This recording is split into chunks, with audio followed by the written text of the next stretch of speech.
ભગવાન આપણા સૌના ઈષ્ટ દેવતાનો આભાર માનીએ કે પૂજ્ય દલાલ બાબાના મંદિરને આજે જ્યારે 25 વર્ષ થયા છે ત્યારે આપણા સૌની ઉપસ્થિતિ છે. સરસ મજાનો ગાયત્રી યજ્ઞ આપણા ગાયત્રી પરિવારના સૌ ભાઈઓ બહેનો દ્વારા અહીં આયોજન થયું અને ગાયત્રી પરિવારના ભાઈઓ બહેનોના આપણે આશીર્વાદ મળે એમને આપણે ખૂબ તાળીઓથી વધાવીએ. ગાયત્રી મંદિર હોય કે દલાલ મંદિર હોય, આપણા સૌનો આ હાઈવે પરના બધા મંદિરોનું એક સંકલન છે કે જ્યાં જ્યારે એકબીજાને જરૂર પડે ત્યારે બધા સાથે રહીએ.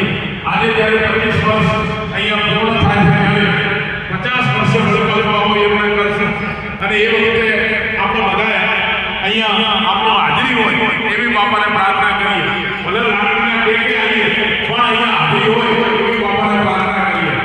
બીજી વિશેષ વાત, શશિકાંતભાઈ અને નરેશભાઈ અમારા કર્મભાઈ આવેલા છે, પ્રમુખશ્રી સાંસદ વગેરે જનારમાંના ટ્રસ્ટીઓને બેઠા છે ત્યારે વિનંતી કરું કે દર સાલ આપણે જ્યારે આપણો પાટોત્સવ હોય, હવે 26મો આવશે તો એ વખતે એટલીસ્ટ આપણો ગાયત્રી એટલે સરસ રીતે કરીએ.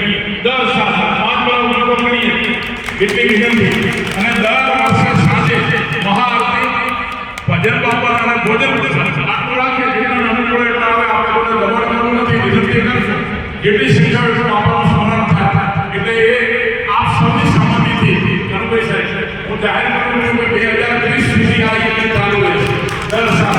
અને આપ સૌ જે રીતે આવ્યો છે વધારે સંખ્યામાં આવી. આજે સાંજે 108 દીવાની આરતી બરાબર 7 વાગે છે. એમાં સહપરિવાર બધા ભાઈઓ બહેનો આવે. જે ભાઈઓ બહેનો ભજનમાં બેસવાના છે પૂરેપૂરા 1.5 કલાક, એના માટે ભજન પ્રસાદની વ્યવસ્થા છે. અને સૌને વિનંતી કે 1.5 કલાક બધા આપણા ભજનમાં બેસે. આ 25 વર્ષ પૂરા થયા છે એ નિમિત્તે સૌ ભાઈઓ બહેનો બધાને 7:30 વાગે ભજન પ્રસાદ, 8 વાગે પૂજ્ય દલાલ બાબાની બાવલી અને 8:30 થી 10 આપણા ભજન, 10 વાગે આપણે પ્રોગ્રામ હોય તો 10 ને 5 મિનિટ આપણો કાર્યક્રમ પૂર્ણ થશે. જે રીતે ગાયત્રી યજ્ઞ સમયસર ચાલે છે એ રીતે આપણો ભજનનો કાર્યક્રમ પણ સમયસર ચાલે છે. ગાયત્રી પરિવારના ખૂબ વંદનીય અભિનંદનીય ભાઈઓ બહેનોને કદાચ ખ્યાલ ના હોય પણ એમના ધ્યાનમાં લાવ કે અત્યાર સુધી અમે 343 ગુરુવારના ભજન કર્યા અને એ માધ્યમથી 1,32 લાખ રૂપિયાની ગૌસેવા ભેગી કરી અને 30 ગૌશાળામાં પહોંચાડી છે. ટેટોડા ગૌશાળામાં ગૌ માતા માટે મોટી હોસ્પિટલ બની રહી છે 5 કરોડના ખર્ચે. એ કદાચ 6 કરોડે થશે પણ આપ સૌના આશીર્વાદથી 14 જાન્યુઆરી 2026 એ ગૌ માતા હોસ્પિટલનું ઉદ્ઘાટન થાય એવા પણ અમને સૌને આશીર્વાદ આપો એ વિનંતી સાથે ફરીથી ગાયત્રી પરિવારના સૌ ભાઈઓ બહેનોનો આભાર માનીને આપ સૌને જેણે આજે લાભ લીધો સૌને વંદન કરીને સૌનો આભાર માનો.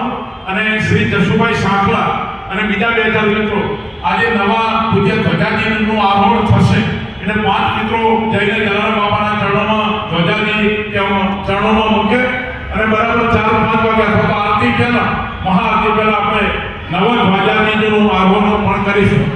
જસુભાઈની સાથે